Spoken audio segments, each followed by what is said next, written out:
السلام عليكم ورحمة الله تعالى وبركاته. متابعينا الأعزاء، أهلا وسهلا بكم معنا في قناتكم قناة عين على العالم، والتي تأتيكم بكل ما هو جديد. متابعينا، اليوم جئناكم بهذا الفيديو الجديد للحديث فيه عن سكنات عدل 3. وزير السكن يعلن عن دفع الشطر الأول لمكتتبي عدل 3. كشف وزير السكن والعمران والمدينة والتهيئة العمرانية محمد طارق بالعريبي أن دفع الشطر الأول لمكتتبي برنامج عدل 3 سيكون قبل نهاية شهر ديسمبر المقبل. بريد موب لتسديد الدفعات الأولى من أسعار سكنات عدل 3. وفي 21 أوت أبرمت الوكالة الوطنية لتحسين السكن وتطويره عدل اتفاقية إطار مع بريد الجزائر والبنك الوطني للإسكان. وتسمح هذه الاتفاقية حسب ما ذكره بيان للوكالة باستعمال خدمة الدفع الإلكتروني عبر تطبيق بريد موب لتسديد الأقساط الشهرية الخاصة بمكتتبي برنامجي عدل 1 وعدل 2، فضلا عن التحضير لتسديد الدفعات الأولى بالنسبة لمكتتبي برنامج عدل 3 باستعمال ذات التطبيق يضيف ذات البيان. وجاءت الاتفاقية في إطار تنفيذ خارطة الطريق الحكومية لتطوير الدفع الإلكتروني والرقمنة الشاملة للخدمات العمومية الموجهة للمواطنين. ويتوجب على المكتتبين المقبولين للحصول على سكنات عدل 3 تسديد دفعة أولى نسبتها 38% من قيمة المسكن، بحيث تقسم على 5 أشطر بالشكل التالي: الشطر الأول 10% عند القبول المؤقت لطلب المكتتب. الشطر الثاني 7% عند الانتهاء من أشغال الأساسات. الشطر الثالث 7% عند الانتهاء من الأشغال الكبرى. الشطر الرابع 7% عند الانتهاء من جميع الأشغال الثانوية وأشغال الطرق وشبكات تهيئة قطاع الخدمات. الشطر الخامس 7% عند الإمضاء على عقد البيع بالإيجار وتسليم مفاتيح السكن.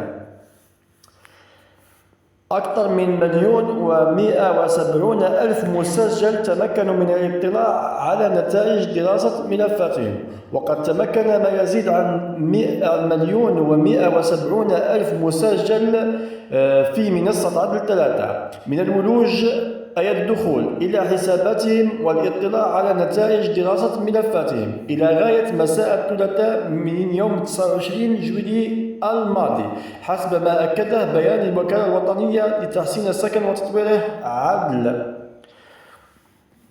وقد بلغ عدد المسجلين في صيغة عدل 3 الذين تمكنوا من الاطلاع على نتائج دراسة ملفاتهم وتحميل إشعار القبول أو الرفض مباشرة عبر حساباتهم الشخصية إلى أزيد من 1,170,000 مسجل. قبل أن يذكر المسجلين الذين رفضت ملفاتهم بإمكانية تقديم طعونهم حصريا عبر المنصة ذاتها من خلال الفضاء المخصص لهذا الغرض، مع إرفاق الطعن بالوثائق المطلوبة والحرص على احترام الآجال القانونية المحددة ب30 يوم.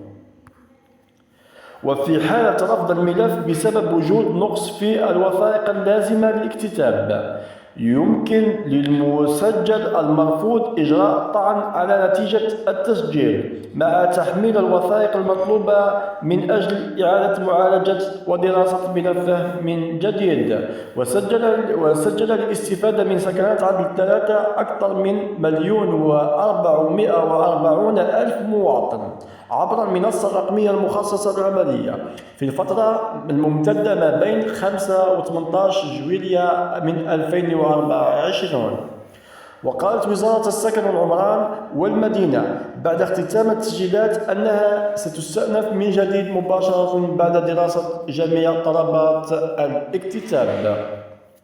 متابعينا الأوفياء، مشاهدينا الأعزاء، باختصار شديد بالنسبة لعدل 3 رايحين يخلصوا الدفعة الأولى قبل نهاية السنة هذه، يعني قبل قبل نهاية السنة هذه وقبل بداية السنة الجديدة، يعني ماكسيموم ديسمبر يكونوا جا خلصوا الدفعة الأولى. هذه بالنسبة لعدل 3. والثاني يقدروا يخلصوا بالنسبة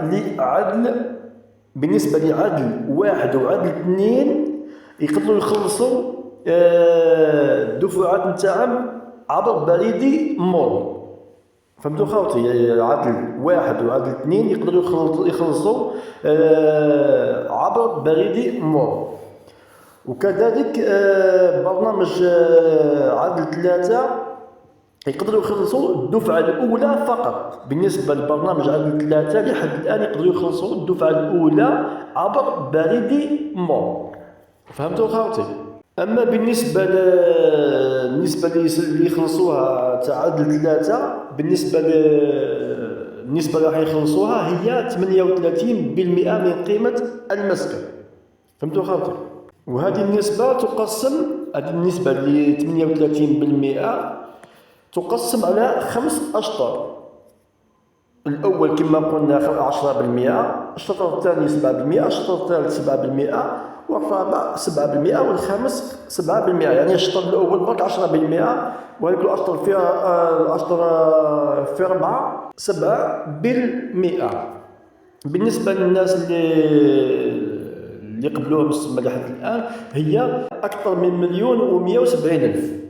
والناس اللي رفضوهم نقص، هما المكتتبين الإجمالي المكتتبين هما 1,440,000، يعني حوالي 300,000 اللي رفضوهم. وهذول 300,000 عندهم يحق بها يديروا الطعن كما قلنا.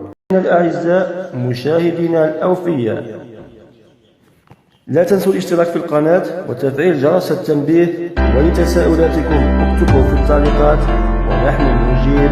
والسلام عليكم ورحمة الله تعالى وبركاته.